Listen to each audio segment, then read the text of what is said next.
मैं यही कहूँगा, ये देश के लिए सबसे बड़ा खतरा है।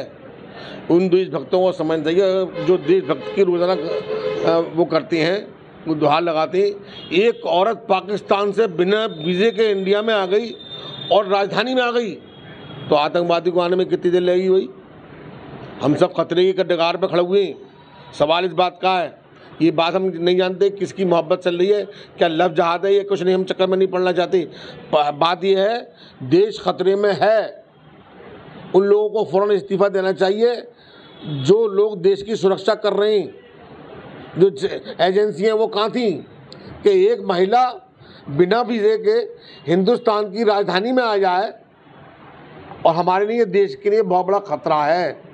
जिस तरीके से उसे पाकिस्तान का एजेंट बताया जा रहा है, उसको वापस भेजने की तैयारी हो रही है, क्या कहेंगे? अरे वापस क्यों भेज रहे हैं? इसको जेल में डालें भाई, इसको जेल में डालें। क्या ये प्लानिंग कहते, ऐसा तो नहीं है प्लान के तहत किया गया हो? इसका खुलासा होना चाहिए। ये कहाँ से आई है, कि कौन है, इसका खुलासा देश चाहता है कि खुलासा होना चाहिए कि सीमा है या मरियम है या नीतू सिंह है। इसका खुलासा होना चाहिए। इसने पूरे देश के मुसलमानों को उसमें डाल दिया। जिस तरीके से देश में दाखिल हुई है, कहाँ चूक मानते हैं आप? मैं तो सुरक्षा में चूक मानता हूँ। जो हमारी बॉर्डर है, बॉर्डर की मानता हूँ कि बॉर्डर पे तो ये क्रॉस करके कैसे आ गई। इसमें ऐसा लग रहा है मुझे, इसमें मुझे सरकार का हाथ लग रहा है। सरकार कुछ और सोच रही थी शायद। इसको देखें।